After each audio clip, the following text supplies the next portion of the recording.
ចឹងយើងចាប់ដើម start មកទៀតមកដល់កន្លែងនេះគឺពោះយើងប្រើមែនមិញ513បាទ513ចឹង513យើងត្រូវ offset មកក្នុងវិញមកនេះយកពី line ស្លាប់ខាងក្រៅនេះដាក់មកក្នុងវិញហ្នឹងហើយខ្ញុំធ្វើមួយចឹងយើងទៅបាន3 line ទី1គឺ line អាក់នេះចឹងខ្ញុំត្រូវយក line អាក់នឹងមួយទៀត130ទៀតមក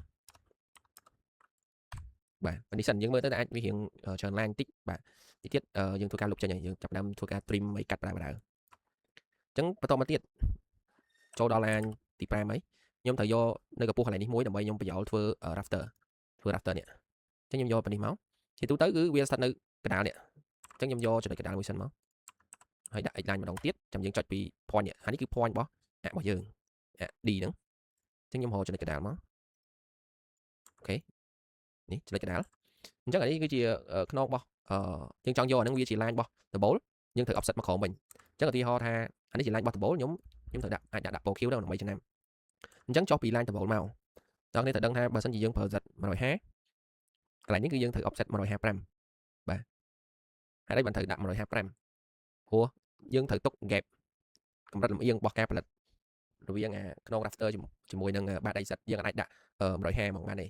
បើអញ្ចឹងវាអាចពាក់ព័ន្ធជាមួយនឹងការតឡើងវាបាទអាចមានភាព error អីតិចតួចគឺយើងតឡើង Z អត់កើតព្រោះយើងយកបាត AZ ហ្នឹងអឹបជាមួយនឹង slab ឬក៏ខ្នងរបស់ rafter របស់យើងអញ្ចឹងយើងអាចមើលនៅខាងនេះបានបាទនេះគឺយើងទុក gap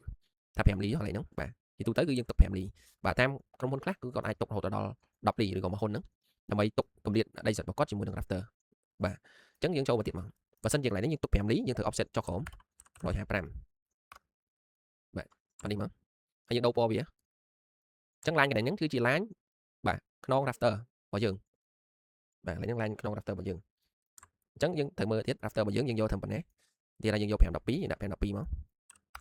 បាទចាប់ដើម line យើងច្រើនតិចប៉ុន្តែគ្នាយើងអាចរៀនធ្វើការពុះខ្លួនឯងបន្ថែមទៅអញ្ចឹងយើងបានប៉ុណ្នេះនេះបាទយើងបានប៉ុណ្នេះអញ្ចឹងយើងចាប់ដើមបាទបង្កើត connection នេះចូលសិនហើយចាំយើងធ្វើការទាញយករៀងវាខុសត្រូវតិចតួចអត់ជាបញ្ហាទេកន្លែងហ្នឹងបាទព្រោះយើងដល់ពេលហើយយើងកាត់ទៅតាមម៉ាស៊ីន CNC ដដែលទេអញ្ចឹងឧទាហរណ៍ថាវាចេញយើង design 500គត់យើងគូអាចចេញរៀង1លី2លីអីយើងចង់ស្រីទៅយើងស្រីបន្ថែមតិចទៀតបាននៅក្នុងហ្នឹងណាអូខេអញ្ចឹងរបស់យើងមិញអានេះកម្រាស់វាគឺប្រើ16លីហើយប្រវែងវាបាទ712អញ្ចឹងយើងបង្កើតមកខ្ញុំប្រើ rectangle enter តែមួយទៀតខ្ញុំដាក់16មក712អូខេអញ្ចឹងយើងបាន connection ឡើងនេះមួយហើយទីនេះខ្ញុំ copy មកពីហើយដែរមកយើងត្រូវ move វាមកដាក់តានេះសិនមកនៅកន្លែងនេះហើយអ្នកនរគ្នាអាច rotate វាតិចមកខ្ញុំចុច rotate ចុចតានេះមួយហើយចុច O rotate different ណាយកកែងមកនេះមកបាទអញ្ចឹងយើងមើលដែរថា connection របស់យើងកន្លែងនេះគឺវាផុត slab ទៅលើមាត់ទឹកបាទអញ្ចឹងយើង move ទៅលើមាត់ទឹកឬក៏ offset អានេះមាត់ទឹកសិនមកនេះយើងមើលតាមអត់ទាន់ចាំប្រាប់ខ្ញុំបន្តិចហើយបាន move វាទៅលើបន្តិចបាទដើម្បីឲ្យវាត្រូវកម្ពស់ទៅតាមយើងចង់បានកន្លែងនេះគឺយើងផុតមាត់ទឹកដែរនេះឃើញទេបាទផុតពីក្នុង rafter ទៅមាត់ទឹកយើងស្រីអញ្ចឹងសិនមកតោះអញ្ចឹងបានប៉ុណ្នេះហើយយើងចាប់ដើមភ្ជាប់ line របស់យើងដើម្បីកុំឲ្យវាស្កាស់ពេកយើងចាប់ដើម trim ចោលខ្លះអញ្ចឹងខ្ញុំដាក់ L1 line ខ្ញុំគូភ្ជាប់ពីនេះមកដល់នេះសិនមកអូខេដល់នេះហើយចាំយើង move នេះចូលមកក្នុងវិញអញ្ចឹងតានេះខ្ញុំអាចលុបចោលសិនបានកុំឲ្យវាច្រើនហើយ line នេះក៏ខ្ញុំលុបដែរ line ចំអាក់របស់យើងដែលយើងពុះចែកមុនហ្នឹងហើយ line មួយនេះក៏ខ្ញុំលុបដែរព្រោះខ្ញុំគូភ្ជាប់គល់របស់វានេះទៅភ្ជាប់មកលើហើយអញ្ចឹងខ្ញុំមិនទុកវាទៀតទេហើយ line នេះខ្ញុំ trim ទៅនេះមកតំណាងបន្ត line របស់យើងមកចំពោះ line ទៅលើនេះយើងត្រូវ trim តាមហ្នឹងយកទៅស្លាបអក្សរបាទ comment TR មកចុចអានេះហើយចុចចេះមកគឺ trim ហើយបន្តមកទៀតយើងចាប់ដើម trim កតុយនេះអញ្ចឹងយើងត្រូវ trim ធៀបជាមួយនឹង slab អញ្ចឹងចុច TR ទៀតបាទអញ្ចឹងចាប់ដើមចេញរៀងខ្លះៗហើយបន្តមកទៀតដល់គ្នាអាចធ្វើការ move plate នេះមកបានដែរបាទប៉ុន្តែមុននឹងយើង move យើងអាចនេះបានបាទគូ offset slab របស់វាទៅ slab ខាងក្នុងរបស់យើងមិញបាន8លីខ្ញុំដាក់8លី slab ខាងក្រៅ6លីអញ្ចឹងខ្ញុំ offset របស់ rafter ដែរ offset 6លីចូលក្នុងទាំងអស់ព្រោះយើង model មិញឬក៏យើងគូមិញសិតតែសាច់ក្រៅឯងអូខេអញ្ចឹងយើងគ្រាន់តែធ្វើការ move វាកាត់មកនេះមកបាទខ្ញុំលុបនេះចេញតមកទៀតនៅកន្លែងនេះយើងមើលរបស់យើងមកវាបាទវាមិនកន្លែងនេះគឺចុង slab របស់យើងនេះគឺទល់ជាមួយនេះនេះវាស៊ីកែងនេះមានន័យថាដល់ពេលគេចាប់ដើមផលិត slab ខាងក្នុងគឺផលិតតែត្រឹមនេះទេបាទកែងជាមួយនឹង connection plate របស់យើងអញ្ចឹងកន្លែងនេះយើងសេរីបន្តិចមកបាទ យើងសេរីប៉ុណ្ណឹងហើយយើងត្រូវមើលទៀតព្រោះគូលក្ខណៈនេះយើងត្រូវសេរីពីរដងដើម្បីបានកម្ពស់ដែលយើងចង់បានអញ្ចឹងដូចនេះអញ្ចឹងយើងវាស់មកដល់សាច់នេះវិញបានមែនបាទ519ទៀតថាវាស្ទើរខុសពីអីដែលយើងត្រូវការ512ឬ513អញ្ចឹងយើងត្រូវ offset អានេះទៅម្ដងទៀតមកនេះអញ្ចឹងយើងមើលទៅថាត្រូវការធ្វើប៉ុណ្ណាវា513ត្រឹមនេះអញ្ចឹងយើងឧទាហរណ៍យើង move វាខិតមកនេះបន្តិចអញ្ចឹងយើងចុច shift មកជាប់មកដាក់មកនេះហើយបានយើងធ្វើការ move វាបន្តិចខិតមកនេះវិញ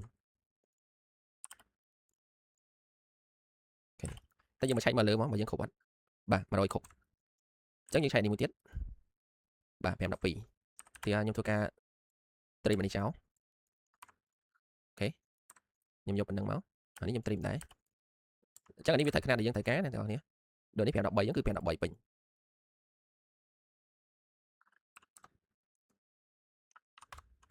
ណា513អូខេអានេះតាមពិតទៅអ្នកគ្នាចង់យក500គត់ក៏បានវាអាស្រ័យប្រែប្រួលទៅតាមការ design របស់យើងឯងអញ្ចឹងទៅតជាមួយការគូសមិញគ្នាយើងមានចម្ងល់កន្លែងណាអត់បើសិនជាអត់តន់អីអាចប្រាប់ខ្ញុំបានណាព្រោះនេះយើងរៀនគូស typer នេះយើងអត់តន់ដល់ការ import typer ហ្នឹងចូលនៅក្នុង model របស់យើងទេអញ្ចឹងដូច connection នេះអញ្ចឹងយើងចេញមកនេះមកទឹក sorry ខ្ញុំភ្ជាប់នេះមកនេះមកទឹកទៀតបាទនេះឃើញទេអញ្ចឹងយើងបានអានេះមែន12ដូចអីដែលយើងត្រូវការ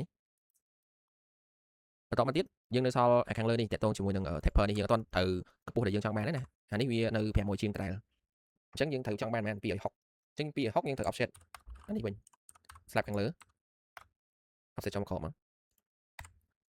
បន្តមកទៀតអានេះយើងត្រូវ offset ទៅលើវិញ6លីហើយត្រូវហៅចំណុចកណ្ដាលលេខ line មួយហៅចំណុចកណ្ដាលយើងយកពី grid line របស់យើងទៅ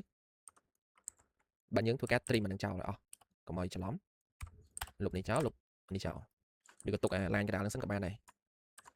អញ្ចឹងយើងប្រកាសជាដឹងថា connection កន្លែងហ្នឹងយើង design ប៉ុណ្ណាទីថា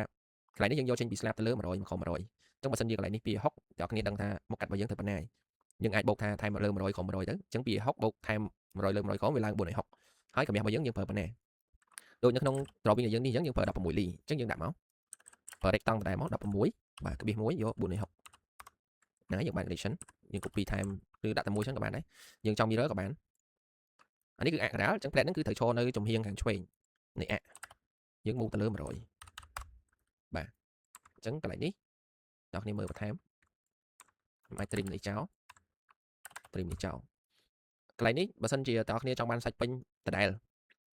យើងអាចមកវាស់តានេះបានបើវាអត់បានគ្រប់យើងត្រូវ offset អញ្ចឹងអានេះវាដូចអីដែលយើងវាស់ចឹងហេតុអីបានវាចេញ262ដោយសារតែ260គឺនៅចំអាក់អញ្ចឹងដល់ពេលដែលយើង trim ជាមួយនឹង plate នេះគឺវាសល់វាសាច់របស់វាអាចនឹងហិចធំជាងមុនបន្តិចបាទអញ្ចឹងអត់ជាបញ្ហាទេតែបើទាំងអស់គ្នាចង់បានគុតយើងគ្រាន់តែធ្វើការគូស line នេះមួយមក260ហើយ select នេះទៅលើវិញនេះធ្វើនេះអញ្ចឹងយើងវាស់ម្ដងទៀតមកនេះ260អូខេនេះតទៅទៀតយើងចាប់ដើមគូសនៅ stiffener យើងចង់គូសនៅក្នុងនេះឲ្យមកទីខ្ញុំដាក់100បាទគូសភ្ជាប់ព្រោះតន័យនេះសិតតែតន័យយើងបានពីការ design នេះ100ឬក៏16លី460ហ្នឹងមិនខ្ញុំចេះតែដាក់ទេអញ្ចឹងនៅពេលអ្នកគ្នាបានពីការ design យើងគូសអញ្ចឹងមកអូ sorry ខុសកន្លែងនេះតិចទៅ move ទៅលើនេះ move នេះអញ្ចឹងកន្លែងនេះអូខេកន្លែងនេះត្រូវអញ្ចឹងខ្ញុំត្រូវ extend ម្ដងទៀតសិន